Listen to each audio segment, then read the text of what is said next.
இது மோட்டோரோலாவோட புது Razr 50 Ultra. இதை பற்றி பேசுகிறதுக்கு நிறையவே இருக்குது. இது ரொம்ப ஒரு இன்ட்ரெஸ்டிங்கான ஃப்ளிப் ஃபோன். இதில் மோட்டோரோலா என்ன பண்ணியிருக்காங்க அப்படிங்கிறத டீட்டெயில்டாக இந்த வீடியோவில் பார்ப்போம். டிஸ்க்ளைமர், இந்த வீடியோ நான் மோட்டோரோலாவோட கொலாபரேஷனில் பண்ணுறேன். பட் எப்போ மாதிரியே ஸ்கிரிப்டும் சரி வீடியோவும் சரி நீங்கள் பார்க்குறதுக்கு முன்னாடி பிராண்ட் பார்க்கல. என் பேர் ஆஷ், நீங்கள் பார்த்துட்டு இருக்கிறது C4 Tech தமிழ். வீடியோவுக்கு போகலாம்.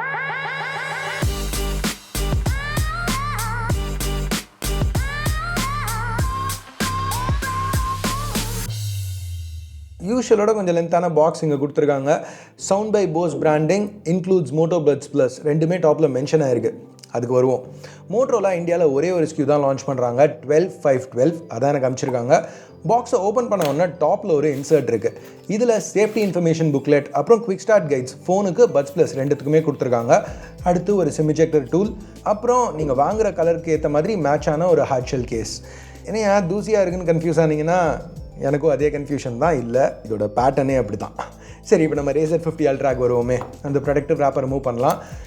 இது க்ரீன் கலர் வேரியண்ட். மோட்டோரோலா ஒரு டார்க் ப்ளூ அப்புறம் பீச் ஃபர்ஸ்ட் கலர் ஆப்ஷனும் ஆஃபர் பண்ணுறாங்க. ஃபோல்டடாக இருக்கல, நல்லா காம்பேக்டாக இருக்குது. ப்ளஸ் க்ளோஸ் பண்ணையில் இந்த ஸ்னாப் சாட்டிஸ்ஃபைங்காக இருக்குது. இந்த கேஸில் அதீசிவ் ஸ்ட்ரிப்ஸ் இருக்குது. ஸோ அதை பீல் பண்ணிவிட்டு அப்புறம் தான் கேஸை போட முடியும். ஸோ கேஸ் போட்டதுக்கப்புறம் லுக் எப்படி இருக்கும். சரி, அதை விடுங்க, நம்ம பாக்ஸில் வேறு என்ன இருக்குன்னு பார்ப்போம். அடுத்து ஒரு Type-C to Type-C கேபிள், அந்த பட்ஸ் ப்ளஸ்க்கு கொஞ்சம் ரீப்ளேஸ்மெண்ட் டிப்ஸ், அது போக ஒரு 68 வாட் சார்ஜர். இங்கே நோட் பண்ண வேண்டிய விஷயம் என்னென்னா Razr 50 Ultraவோட மேக்ஸிமம் சார்ஜிங் கெப்பாசிட்டி 45 வாட்ஸ் தான். ஃபைனலாக பட்ஸ் ப்ளஸ் இருக்குது. இது அவங்க பாக்ஸ்லேயே இன்க்ளூட் பண்ணியிருக்கிறது எனக்கு பிடிச்சிருந்துச்சு. ஏன்னா பாக்ஸு பிராண்டிங் இதெல்லாம் பண்ணாங்கன்னா ஒரு 3 வாரம் கழிச்சு அவ்வளோதான், ஆஃபர் ஓவர் அப்படின்னு சொல்கிற மாதிரி தெரியல. அட்லீஸ்ட் இன்டென்ஷன் அப்படி இருக்கிற மாதிரி தெரில. Okay, Razr 50 Ultra in hand feel நல்லா இருந்துச்சு. பேக்கில் வீகன் லெதர் பேக் கொடுத்துருக்காங்க. ஸோ கிரிப் கொஞ்சம் பெட்டராக இருக்குது. Gorilla Glass Victus மேலே ப்ரொடெக்ஷனுக்கு யூஸ் பண்ணியிருக்காங்க. ஃபோனுக்கு IP68 சர்டிஃபிகேஷன் இருக்குது. ஸோ 30 நிமிஷம் 1 மீட்டர் வரைக்கும் இமர்ஸ் பண்ண முடியும். அஃப்கோர்ஸ் வாட்டர் ரெசிஸ்டன்ஸ் இருக்கிறதுனால ஸ்மார்ட் வாட்டர் டச்சும் கொடுத்துருக்காங்க. ஸோ டிஸ்பிளே ஈரமாக இருக்கையிலையும் யூஸ் பண்ணலாம். எர்கனாமிக்ஸ், கம்ஃபர்ட் ஃபேக்டர் அப்படின்னு பார்த்தீங்கன்னா எனக்கு Razr 50 Ultra ரொம்பவே பிடிச்சிருந்துச்சு. ஏன்னா ஃபோன் கொஞ்சம் லைட்டாக இருக்குது, 190 கிராம் கிட்டத்தட்ட.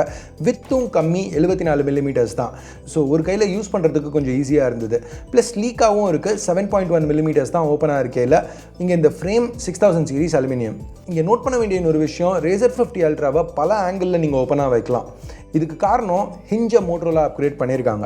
ப்ளஸ் அவங்க சொல்கிறது என்னென்னா, இந்த ஹிஞ்சோட ரேடியஸ் கொஞ்சம் அதிகமாக இருக்குது. ஸோ நீங்கள் ஃபோல்ட் பண்ணையில் டிஸ்பிளே கர்வ் ஆகையில் அந்த பாயிண்டில் இருக்கிற ஸ்ட்ரெஸ் கம்மியாக இருக்குது. ஸோ இது வரைக்கும் இருக்கிற ஃப்ளிப் ஃபோன்ஸ்லேயே இதில் ரொம்ப மினிமலான க்ரீஸ் தான் இருக்குது அப்படிங்கிறாங்க. என்னோடய யூசேஜில் எனக்கும் அந்த க்ரீஸ் ரொம்ப நோட்டிசபிளாக தெரியல. எங்கேயாவது லைட் ரிஃப்ளெக்ட் ஆகையிலையோ இல்லைனா எக்ஸாக்டாக அந்த இடத்த நான் ப்ரெஸ் பண்ணையிலையோ மட்டும்தான் எனக்கு நோட்டீஸ் பண்ண முடிஞ்சுது. இப்போ இந்த டிஸ்பிளே இது 6.9 inches, ஆஸ்பெக்ட் ரேஷியோ 22:9. இது ஒரு 10-bit LTPO panel, full HD plus ரெசல்யூஷனோட 413 pixels per inch, refresh rate 165 Hz வரைக்கும் போகுது. மோட்டோரோலாவோட கிளைம் 3000 nits HDயாக இருக்குது. நாங்கள் டெஸ்ட் பண்ணி பார்த்ததில் 1300 nits கிட்ட போச்சு. இந்த ஃப்ளெக்சிபிள் பேனல் மட்டும் இல்லை, கவர் டிஸ்பிளேயும் கூட. ஸோ கவர் டிஸ்பிளே பற்றி பேசல, மோட்டோ இந்த தடவை இன்னும் பெரிய 4 inch பேனல் யூஸ் பண்ணியிருக்காங்க. ஸோ இங்கே டிஸ்பிளே சைஸ் இன்க்ரீஸ் ஆனாலும் பெசல்ஸை மட்டும் ட்ரிம் பண்ணி தான் சைஸ் இன்க்ரீஸ் பண்ணியிருக்காங்களே தவிர ஃபோனோட சைஸை பெருசாக இன்க்ரீஸ் பண்ணல. இதோட ரெசல்யூஷன் 1272x1080, திருப்பியும் 10-bit LTPO AMOLED panel, 165 Hz ரெஃப்ரெஷோட. இந்த கவர் டிஸ்பிளேயை யூஸ் பண்ணி நிறைய விஷயங்கள் பண்ண முடியும். முதல்ல பல பேனல்ஸ் கொடுத்துருக்காங்க. குவிக்காக ஆக்சஸ் பண்ணுறதுக்கு நம்மளுக்கு வேணுங்கிறத ஆட் பண்ணிக்கலாம். இங்கே ஒரு கேம்ஸ் பேனல் இருக்குது. ஸோ கவர் டிஸ்பிளேயில் டைம் பாஸ் கேம்ஸ் ஏதாவது விளையாடணுன்னா விளையாடலாம், எக்ஸ்ட்ரா வேணாலும் ஆட் பண்ணிக்கலாம். இதை பிஞ்ச் பண்ணையில் நம்ம இந்த பேனல்ஸை ரீஆர்கனைஸ் பண்ண முடியும். சரி, இதெல்லாம் ஓகே. பட் யூஷுவலாக ஃப்ளிப் ஃபோன்ஸ்னு வரையில் என்னோட பிரச்சனை, வெளியில் இருக்கிற கவர் டிஸ்பிளேயை யூஸ் பண்ணி நிறைய விஷயங்கள் யூஷுவலாக பண்ண முடியாது, லிமிட்டேஷன்ஸ் இருக்கும். பட் இங்கே மோட்டோரோலா அந்த மாதிரி எதுவும் பண்ணலை. இந்த ஆப்ஸ் பேனல்லேருந்து உங்கள் ஃபோனில் இன்ஸ்டால் ஆகிருக்கிற கிட்டத்தட்ட எந்த ஆப்பை வேணாலும் கவர் டிஸ்பிளேயில் ரன் பண்ண வைக்க முடியும். கூகுளோட AI ஜெமினை ஆப் கூட இதில் ரன் பண்ண முடியும்.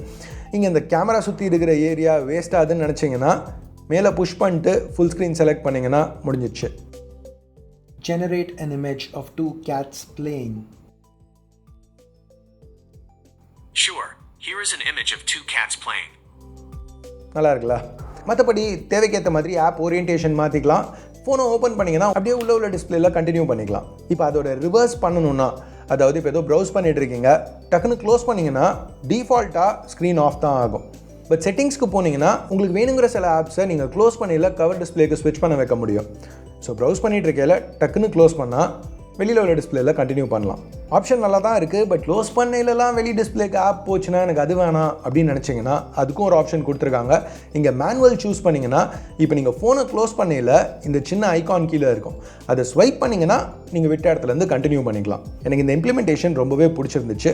அப்புறம் ஒரு ப்ராப்பரான ஆல்வேஸ் ஆன் ஆப்ஷனும் கொடுத்துருக்காங்க. இது மட்டும் இல்லாமல் டென்ட் அப்புறம் ஸ்டாண்ட் மோட்ஸ்லையும் உங்களுக்கு தேவைன்னா ஃபோனில் இன்ஃபர்மேஷன் பார்த்துக்கலாம். இப்போ சாஃப்ட்வேர்னு பார்த்தீங்கன்னா Razr 50 Ultra Android 14 ரன் ஆகிட்டு இருக்கு ஹலோ UI ஸ்கின்னோட. மோட்டரோலா 3 வருஷம் ஆண்ட்ராய்ட் வெர்ஷன் அப்டேட்ஸ், 4 வருஷம் செக்யூரிட்டி பேச்சஸ் ப்ராமிஸ் பண்ணியிருக்காங்க. இன்டர்ஃபேஸ் க்ளீனாக இருந்துச்சு. ஒரு சில ஆப்ஸ் தான் லிங்க்டின், ஃபேஸ்புக் இந்த மாதிரி ப்ரீ இன்ஸ்டால் பண்ணியிருக்காங்க. எல்லாமே அன்இன்ஸ்டால் பண்ண முடியும். இப்போ மோட்டரோலா அவங்களோட சொந்த ஃபங்க்ஷனாலிட்டியும் இன்க்ளூட் பண்ணியிருக்காங்க.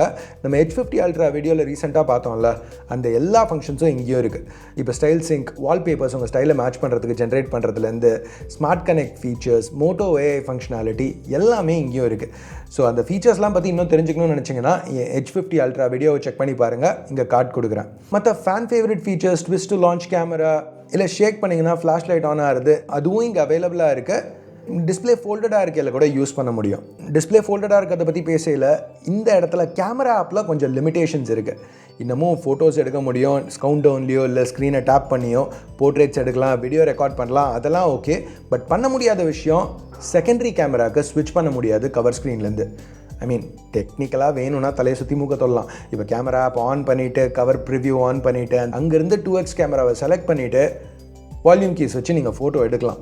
பட் இதை கவர் டிஸ்பிளேலேருந்தே பண்ண விட்டாங்கன்னா பெட்டராக இருக்கும். வீடியோன்னு வரையில் இது ஒரு flip phone, so camcorder mode கொடுத்துருக்காங்க. எனக்கு இது ரொம்பவே பிடிச்சிருந்துச்சு. ஏன்னா சைடில் இங்கே நீங்கள் ஸ்லைடுன்னு பண்ணிங்கன்னா ஃப்ரண்ட் டு பேக் இல்லை டாப் டு பாட்டம் பண்ணிங்கன்னா ஜூம் இன் பண்ண முடியும், இந்த மாதிரி வீடியோஸ் எடுக்க முடியும். இப்போ இந்த சென்சர்ஸ்க்கு வருவோமே, பின்னாடி 2 கேமரா கொடுத்துருக்காங்க. Primary 50 mega pixel Samsung GN8 f1.8 லென்ஸோட பேர் ஆயிருக்கு. OIS இருக்குது. இனிஷியல் இம்ப்ரெஷன்ஸ், இமேஜஸ் டீட்டெயில்டாக இருந்தது, கலர்ஸ் கொஞ்சம் வார்மாக இருந்தது. எப்பவும் மாதிரியே ஒரு ஆட்டோ என்ஹான்ஸ் ஆப்ஷன் கொடுத்துருக்காங்க. இன்னும் கொஞ்சம் பாப் வேணும்னா லோ லைட்லேயும் பெர்ஃபார்மன்ஸ் ஓகே. செகண்டரி இன்னொரு 50 mega pixel sensor Samsung JN1, இது ஒரு f2 லென்ஸோட பேர் ஆயிருக்கு 2x ஆப்டிக்கல் ஜூமோட. ஸோ பேசிக்காக இந்த மாதிரி போர்ட்ரேட் ஷாட்ஸ் எடுக்கணும்னா இதை யூஸ் பண்ணி எடுக்கலாம்.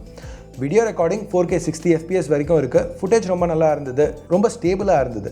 உள்ள டிஸ்பிளேல ஒரு பஞ்ச் ஹோல் செல்ஃபி கேமரா இருக்குது, 32 மெகா பிக்சல்ஸ் OV32B. இதுவும் நல்லா தான் பெர்ஃபார்ம் பண்ணிச்சு. டீட்டெயில்ஸ், ஸ்கின் டோன்ஸ் எல்லாம் ஓகே. பட் இது ஒரு ஃப்ளிப் ஃபோன், ஸோ இந்த மாதிரி செல்ஃபிஸ் எடுக்க முடியல. நான் பர்சனலாக பெருசாக அந்த செல்ஃபி கேமரா வீடியோ கால்ஸ் தவிர எதுக்கும் யூஸ் பண்ண போகிறதில்ல. பட் எனிவேஸ், இப்போ அடுத்து பெர்ஃபார்மன்ஸ்னு பார்த்தீங்கன்னா இந்த Razr 50 Ultra குவால்காமோட Snapdragon 8s Gen 3ல ரன் ஆகிட்டு இருக்கு. இது Razr 40 Ultraல இருந்த 8+ Gen 1ஓட கம்பேர் பண்ணல ஒரு அப்கிரேட் தான். பட் ஆனாலும் மோட்டரோலா இங்கே 8sக்கு பதிலாக ஆக்சுவலான 8 Gen 3 யூஸ் பண்ணியிருந்தா பெட்டராக இருந்திருக்கும். பட் ஏன் இதை பண்ணியிருக்காங்கங்கிறது எனக்கு ஒரு விதத்தில் புரியுது. ஏன்னா ஃப்ளிப் ஃபோன்ஸ் என்றைக்குமே பெர்ஃபார்மன்ஸ் ஃபோக்கஸ் கேமிங் ஃபோன்ஸாக இருக்க போகிறதில்ல. ஸ்பேஸ் கம்மி, ஸ்பேஸ் கன்ஸ்ட்ரெயின்ஸ் இருக்கிறதுனால தெர்மல் த்ராட்லிங் யார் இந்த ஃபோன்ஸை மேனுஃபேக்சர் பண்ணாலும் இருக்க தான் போகுது. Anyways 12 GB LPDDR5X RAM, 512 GB UFS 4.0 storage இங்கே ப்ரொவைட் பண்ணியிருக்காங்க. பேட்டரின்னு பார்த்தா 4000 mAh. ஃப்ளிப் ஃபோன் ஸ்டாண்டர்ட்ஸ் வச்சு பார்க்கல decent capacity battery. Turbo charger include பண்ணியிருக்காங்க. 45 வாட்ஸில் நம்ம சார்ஜ் பண்ணல 50% சார்ஜ் கிட்டத்தட்ட 15 நிமிஷத்துலையும், ஃபுல் சார்ஜ் 3/4 மணி நேரத்துலையும் கிடைக்குது. வயர்லெஸ் சார்ஜிங் சப்போர்ட் 15 வாட்ஸ் வரைக்கும் இருக்குது. ரிவர்ஸ் வயர்லெஸ் சார்ஜிங்கும் அவைலபிளாக இருக்குது. டக்குன்னு அந்த பட்ஸ் ப்ளஸ் டாப் அப் பண்ணணும்னா பண்ணிக்கலாம். மோட்டரோலா இந்த Razr 50 Ultraவை 1 லட்ச ரூபாய்க்கு ப்ரைஸ் பண்ணியிருக்காங்க. Razr 40 Ultra பார்த்தீங்கன்னா 90,000 ரூபாய்க்கு லான்ச் ஆச்சு. ஸோ இப்போ 10,000 ரூபாய் இன்க்ரீஸ் பண்ணியிருக்காங்க. ஆனால் அதில் பேஸ் 8256, இதில் பேஸ் வெர்ஷனை இந்தியாவுக்கு எடுத்துகிட்டு வரல. 12/512 மாடல் தான் எடுத்துகிட்டு வந்திருக்காங்க. ப்ளஸ் பாக்ஸ்லேயே 10,000 ரூபா வர்த் பட்ஸ் ப்ளஸ் கொடுத்துருக்காங்க. அது மட்டும் இல்லாமல் ஒரு 5,000 ரூபா இன்ஸ்டன்ட் டிஸ்கவுண்ட் ஸ்டார்டிங் ஆஃபர்ஸ்க்கும் 5,000 ரூபா இன்ஸ்டன்ட் பேங்க் ஆஃபர் டிஸ்கவுண்ட்டும் ப்ரொவைட் பண்ணுறாங்க. எஃபெக்டிவாக ப்ரைஸ் இன்றைக்கி 90,000 ரூபா. இந்த ப்ரைஸிங் பற்றி என்ன நினைக்கிறீங்க? Razr 50 Ultra பற்றி என்ன நினைக்கிறீங்க? கீழே கமெண்ட்ஸில் சொல்லுங்கள். வீடியோ பார்த்ததுக்கு நன்றி. Have a nice day. Ash out.